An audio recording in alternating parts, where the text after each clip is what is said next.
Sian Lim, iginiit ang katotohanan sa likod ng hiwalayan nila ni Kim Chu.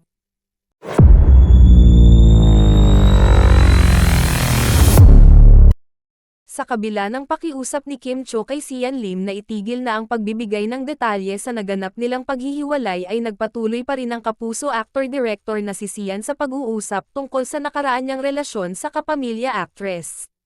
Matatandaan na sa naging panayam kay Kim Chu bago ang pagpunta ni na Kim Chu at Paolo Avellino sa Dubai, ay iginiit ng aktres na nais niyang manahimik na lamang sa isyu ng hiwalayan nila ni Sian Lim noong nakaraang taon. Ayon kay Kim Chu, nais niyang mag-umpisa ng panibagong chapter at patahimikin na lamang ang nakaraan nila ni Sian Lim at hiniling na ay respeto na lamang nila ang isa't isa alang-alang sa kanilang mga pinagdaanan. Subalit, sa kabila nito ay patuloy pa rin na naglalabas ng mga pahayag si Sian Lim at hayagang sinasagot ang mga katanungan sa kanya kaugnay sa naging paghihiwalay nila ni Kim Chu noong nakaraang taon. Sa panayam kay Boy Abunda, ibinunyag ni Sian Lim na hindi pa niya nakakausap si Kim simula noong breakup nila last year.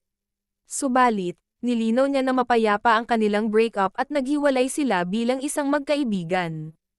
Kasi Tito Boy, to be completely honest, ever since we went our separate ways, hindi pa po kami nakakapag-usap.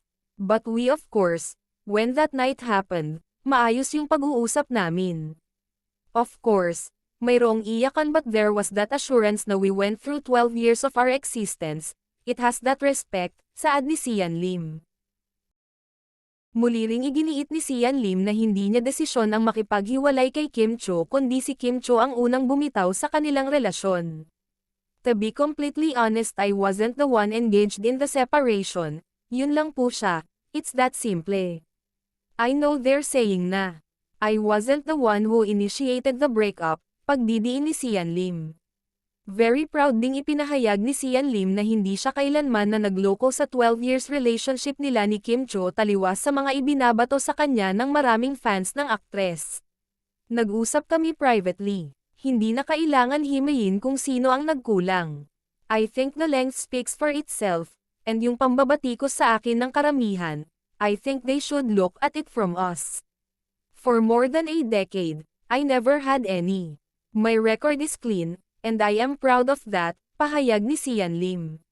Sa ngayon ay hindi pa naman nagbibigay ng pahayag si Kim Chu patungkol sa hindi pakikinig ni Sian Lim sa kanyang pakiusap na manahimik na sa isyu ng kanilang paghihiwalay at ay respeto ang isa't isa.